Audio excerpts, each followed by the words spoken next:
More than 30 people have been killed and over 2,000 arrested as massive anti-government protests continue to spread across Iran, bringing into question the stability of the ruling regime. Meanwhile, a U.S. senator sent a message to the people of Iran saying, quote, "Help is on the way." So let's get into what we know so far, including what prompted these protests, how the Iranian government is responding, and what to watch for going forward. Now, starting out, these protests were triggered in late December by an economic crisis in Iran that drove inflation to over 40% and saw a corresponding sharp rise in the price of food and basic goods. The Associated Press said, quote, "The protests began first with merchants in Tehran before spreading. While initially focused on economic issues, the demonstrations soon saw protesters chanting anti-government statements as well. Understanding the scale of the protests has been difficult. Iranian state media has provided little information about the demonstrations. Online videos offer only brief, shaky glimpses of people in the streets or the sound of gunfire. Journalists in general in Iran also face limits on reporting, such as requiring permission to travel around the country, as well as the threat of harassment or arrest by authorities." Iran International added to some of this confusion or the challenges with understanding these protests, saying on the 10th day, as the 10th day of unrest wraps up, Tehran appears to be pursuing a dual control strategy. Widespread arrests of individuals described as riot leaders, alongside intensified news censorship and tighter restrictions on internet access. They say the website Asar-e-Iran reported on Tuesday that not a single reporter or photographer from non-state outlets is currently permitted to conduct field coverage of the demonstrations. And it's worth noting the Iranian government referring to these folks as rioters. And you'll hear a difference made here with Khamenei, where he refers to some people as protesters that need to be interacted with, and you discuss the challenges there, but others are rioters that need to be dealt with, arrested, and or worse. Of course, the line between protester and rioter in this case appears to be in the eye of the Iranian authorities. The BBC, citing human rights activist news agency, says that at least 36 people have so far been killed in the first 10 days of these protests across Iran. They say 34 of those confirmed killed were protesters, 2 affiliated with security services or government agencies.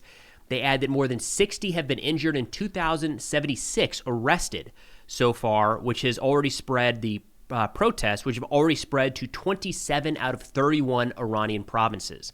And a quick note here, this is Iran has a lot of protests. We've seen these in recent years. This appears to be the largest one since 2022, 2023. So it's notable. And every one of these is a significant challenge to the Iranian regime. An interesting note is it does look like we're seeing some protesters kind of appeal to President Trump, saying we could use your help. USA, come here, help the Iranian people. There are pictures and videos of Iranians not just calling on President Trump specifically, but actually putting up pictures and pictures and drawings of the president, trying to, again, appeal to the United States to help their cause. Now, real quick, if you find value in any of this reporting, the best way to support the channel is on Patreon. The link is in the description below. Coming up soon here, we have our next patron Q&A and then a patron-only video showcasing a portion of my time at the Dubai Air Show. Now, turning to the Iranian government reaction so far, it's been relatively mixed. We're seeing some in the Iranian government talk about how they need to interact with these protesters and really solve the issue, while others are pushing for and continuing to enact rather harsh crackdowns. So the Iranian president acknowledged the protesters' legitimate grievances, promised dialogue, economic reforms, and recognized the rights of protesters to protest peacefully. Whereas the Supreme Leader Khamenei said they should talk to the protesters, but put rioters in their place, and actually went on to blame external forces for sparking this division. So far, we know the security forces have used live ammunition, tear gas, hospital raids for arrests, and mass detentions. Right now, there have been reports of lethal force being utilized in western and rural areas of the country, and internet shutdowns sporadically as well. Again, officials in Iran, as of right now, continue to blame the United States and or Israel for instigating this round of protests. Speaking to that, the commander of the Iranian army earlier today put out a note where he said, quote, "Protests in any country are a normal and natural matter. But what is unusual and uncommon is the transformation of protests into violent riots within a very short period of time. I say with confidence that now the preparedness of the armed forces is much greater compared to the conditions before the war. If the enemy makes a mistake, he will receive a much more decisive response. We will sever the hand of any attacker. Iran views the escalation of rhetoric by the enemies against the Iranian nation as a real threat and will not leave it unanswered as long as it continues. What do Netanyahu and Trump have to do with the protests about labor and the economy? So again, pretty standard comments there from Iran looking external, that all of this is being prompted by and fomented by external actors trying to bring about the downfall of the Iranian regime. And look, no doubt there are plenty of people in the West looking at this with favor, hoping that it does bring about the fall of Khamenei and the ruling elites there. At this point, there's no evidence of direct Western involvement, at least publicly, that I've come across. Now, there have been reports that Khamenei is getting ready to flee. That appears to be kind of unsubstantiated at this point.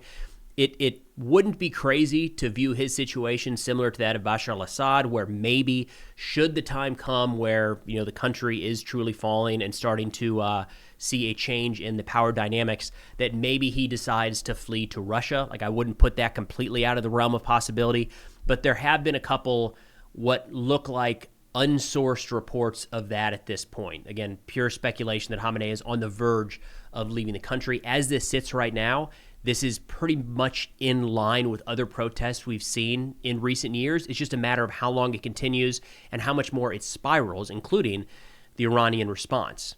Now, in terms of the global reaction here, speaking to that, President Trump on Sunday said, quote, "We're watching it very closely," talking about the protests.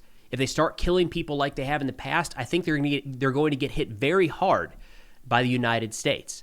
Now, of course, we should note that at the time of that statement, there were already confirmations that the Iranian government had killed protesters. So those killings have begun. I don't know the details of each one of them at this point, but 30 plus people being killed in 10 days during protests is significant. But President Trump has put that out there, saying the United States will respond with force.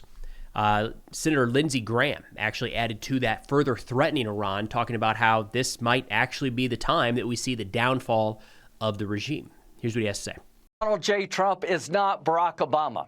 He has your back. And to the Ayatollahs, you need to understand, if you keep killing your people who are demanding a better life, Donald J. Trump is going to kill you. Change is coming to Iran. It'll be the biggest change in the history of the Mideast to get rid of this Nazi regime. To the people of Iran, help is on the way. Then we also have a clip here from the exiled Crown Prince of Iran, Pahlavi, my apologies in the pronunciation there, saying he's never seen it this close in terms of the Iranian regime actually fracturing. Look, in all these years, I've never seen an opportunity as we see today in Iran. The Iranian people are more than ever committed to bring an end to this regime, as the world has witnessed in the last few days. The level of demonstrations unprecedented in Iran, over 100 cities and millions of people on the street chanting death to the dictator, an end to this regime. And by God, it is about time that Iran gets its opportunity to free itself from a tyrannical regime.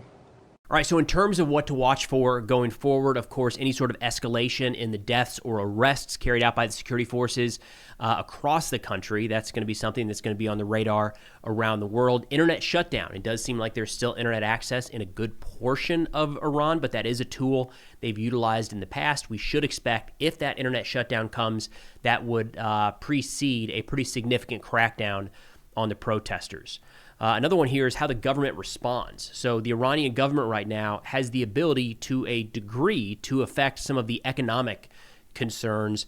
They are unlikely to address any of the political demands. So we've seen the protesters kind of begin with economic, shift to political, kind of morph. And probably what we're seeing are different groups coming into this as well with different interests and different focuses. Some of that the Iranian government can at least try to tackle in the near term. Other parts, not so much. The groups that are chanting down with the regime, death to Khamenei, they're not going to be able to appease those guys and stay in power. So we'll see how the Iranian government tries to thread that needle. And then the last one here, still unlikely at this point, but of course could be a significant moment, is the possibility of renewed U.S. or Israeli strikes against the Iranian nuclear or missile infrastructure. This is something that we've seen in the news in recent days. In fact, before these protests kicked off, Israeli Prime Minister Netanyahu was in the United States, and there were reports that he was talking with President Trump about renewing the strike campaign against Iran.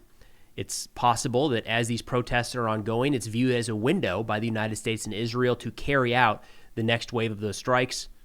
That would be, of course, pretty significant. Iran seems to be ready for that in a sense. You heard the head of the Iranian military, the Iranian army, earlier in this video saying they're stronger than ever, which I think is not accurate at all, but kind of flexing, saying they are watching, ready, and prepared for any external force, external actors, namely the United States and Israel, to try to take advantage and carry out strikes inside of Iran. But nonetheless, again, 30 people killed, 30 plus people killed, 2,000 arrested, 60 plus injured in just 10 days. These are pretty significant protests and do pose a continued threat to the Iranian regime. So we'll do our best to keep you updated as this goes forward.